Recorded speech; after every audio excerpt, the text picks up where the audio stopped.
तर मोनोरेल दुर्घटनेमध्ये 582 प्रवाशांचे प्राण वाचवणाऱ्या अग्निशामक दलाच्या 13 अधिकारी कर्मचाऱ्यांना राष्ट्रपती शौर्य पदक जाहीर झालेलं आहे।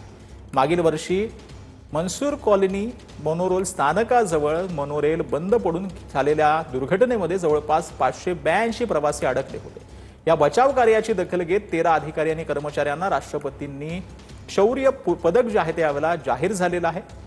पाहूया।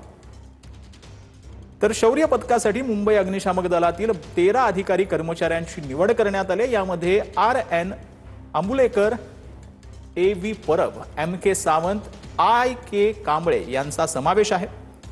तर YH पवार, DA भोसले, राजेश विष्णू राणे, महेश आनंद गुडुलकर यांचा देखील यामध्ये समावेश आहे।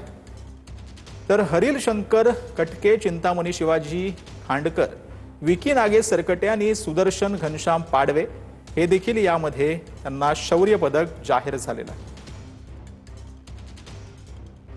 तर रमेश जीवन कोळी यांना देखील शौर्य पदक जे आहे ते जाहीर झालं आहे।